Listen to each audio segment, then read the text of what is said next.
Salam sejahtera. Hari ini saya nak kongsikan pengalaman terbaru saya berkenaan dengan high voltage transformer. Okay. Sebelum ni saya pernah kongsikan cara bagaimana kita periksa high voltage transformer. Okay. Saya cuba ulang sedikit. Secara amnya, transformer untuk microwave ada 3 gegelung. Okey, pertama di sini ini primary coil. Kedua, high voltage coil.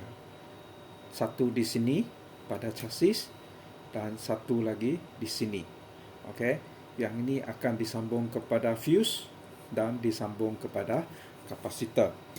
Dan gegelung terakhir ialah yang ini, yang disambungkan kepada magnetron. Okey. So, cerita dia macam ini. Hari ini saya dirujuk sebuah microwave berjenama LG dengan masalah tidak panas. Maksudnya dia boleh dihidupkan tetapi tidak panas. Bila saya buka dan periksa, semua elok.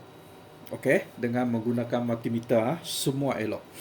Dan cuma fuse high voltage putus. Fuse yang disambung kepada bahagian ni putus. Okey. Jadi saya gantikan fuse high voltage. Okey. Lepas tu on sama juga tak panas. Okey. Lepas tu saya laraskan suhu dia kepada maksimum. Tidak lama lepas tu trip. Seluruh rumah saya bergelap. Okey. Lepas tu saya buka balik. Saya periksa semula dengan cara-cara yang biasa saya lakukan dengan menggunakan multimeter dan semuanya elok. Nasib baik juga kali kedua tu high voltage fuse tak putus. Okey. So, seterusnya saya mengesyaki transformer ini bermasalah. Okey, saya tunjukkan kepada anda. Okey, biasanya primary high voltage dengan yang disambung kepada magnetron ni janji ada keterusan, dia dikira elok. Saya tunjukkan. Laraskan multimeter kepada time 1. Okey, kalau guna multimeter analog kita kena calibrate dulu. Okey, maksimum. Lepas tu saya uji coil primary. Nampak meter bergerak. So dia dikira elok. Dan kedua, yang ni high voltage. Okey, tengok tu meter bergerak. Bergerak. Ini high voltage dia bergerak sedikit saja sebab gegelung dia panjang. Dan yang ketiga, yang ni yang disambungkan kepada magnetron. Okey, asal ada keterusan dia dikira elok. Okey. So, seterusnya ini penemuan terbaru saya. Secara amnya dalam transformer tu setiap gegelung tu dia tidak bersentuhan. Maksud saya primary coil, coil yang disambungkan kepada magnetron dan high voltage ni, ketiga-tiga ni tidak bersentuhan. Tetapi pada transformer ini ada sedikit kebocoran. Okey? Kalau saya guna time 1, saya tak jumpa. Tengok saya satu simpan di bahagian primary, satu di bahagian high voltage. Saya boleh lihat meter bergerak sedikit. Okey. So untuk lebih jelas, laraskan kepada time 100. Okey. Saya tunjukkan. Ya, ini bahagian primary ini high voltage. Nampak itu meter bergerak. Okey. So, maksudnya primary coil dengan high voltage coil ada keterusan, tetapi sedikit. Tengok ni, time 100. Kemudian saya uji coil yang disambung kepada magnetron dengan high voltage juga ada keterusan. Nampak tu? Saya sentuh kepada primary coil juga ada keterusan. Okey? So ini bermaksud gegelung, ketiga-tiga gegelung ni, ini primary, ini high voltage dengan gegelung yang disambung kepada magnetron, ini ada kebocoran elektrik. Okey?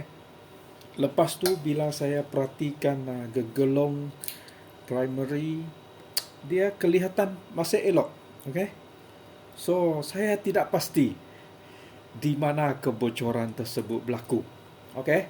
Yang pasti transformer ini tidak boleh digunakan lagi. Okey? Sebab ada keterusan di antara gegelung primary, gegelung voltan tinggi dan gegelung yang disambungkan kepada magnetron. Okey? So, ini penemuan terbaru saya. Okey? Kalau anda ukur keterusan gegelung primary, gegelung high voltage dan gegelung yang disambung kepada magnetron, okey, elok tidak bermaksud dia elok 100%. So, kita perlu periksa keterusan di antara gegelung primary dengan high voltage ataupun dengan gegelung yang disambung kepada magnetron. Dia seharusnya tidak ada keterusan. Okay? So, saya perlu beli sebiji transformer ni untuk membaiki microwave tersebut. Ingat, kalau high voltage fuse putus, mesti ada sebab. Mesti cari sampai dapat. Jangan gantikan high voltage fuse, lepas tu guna. Nasib baik, tadi bila saya uji, high voltage fuse ni tak putus. Tapi seluruh rumah saya bergerak sebab trip. So, litar pintasnya tak banyak, sedikit saja di antara gegelung primary dengan gegelung high voltage dan gegelung yang disambung kepada magnetron. Okay? So, selepas ni saya kena buat satu pemeriksaan tambahan, iaitu keterusan di antara gegelung primary, gegelung high voltage dan gegelung yang disambung kepada magnetron. Dia sepatutnya tidak boleh ada keterusan. Okey. Ini penemuan baru saya kongsikan kepada anda semua. Jika anda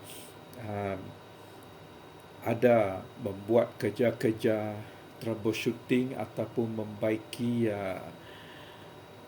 microwave dan anda mengesyaki transformernya bermasalah, okey, saya ulangi apa yang saya periksa. Pertama, periksa keterusan gegelung primary, gegelung high voltage dan gegelung yang disambung kepada magnetron. Yang kedua, periksa keterusan di antara gegelung primary, gegelung high voltage dan gegelung yang disambung kepada magnetron. Pastikan tidak ada keterusan langsung. Okey, anda boleh laras multimeter anda kepada bahagian yang paling sensitif. Multimeter saya ada time 10K. Okey, yang ini tadi saya guna time 100, sudah nampak ada kebocoran elektrik. Okey, boleh? Selamat mencuba.